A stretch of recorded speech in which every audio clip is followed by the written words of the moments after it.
Salam əziz şagirdlər və abituriyentlər. Bugün sizə çevrəyə aid maraqlı bir sualın izahını vermək istəyirəm. Şərtdə bizə bucaq B-ni x üstəgəlsin 12 dərəcə, bucaq D-ni 2x çıxılsın 6 dərəcə, bucaq A-nı 2x dərəcə veriblər və bizdən bucaq A-nı istəyirlər.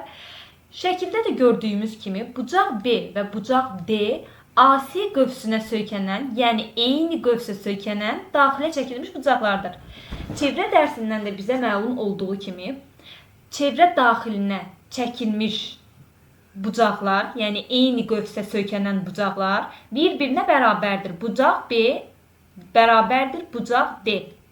Buradan da bizə verilən şərtlər x üstəgəlsin 12 bərabərdir 2x çıxılsın 6. X-ları bir tərəfə, məlumları bir tərəfə, məchulları bir tərəfə yığırıq.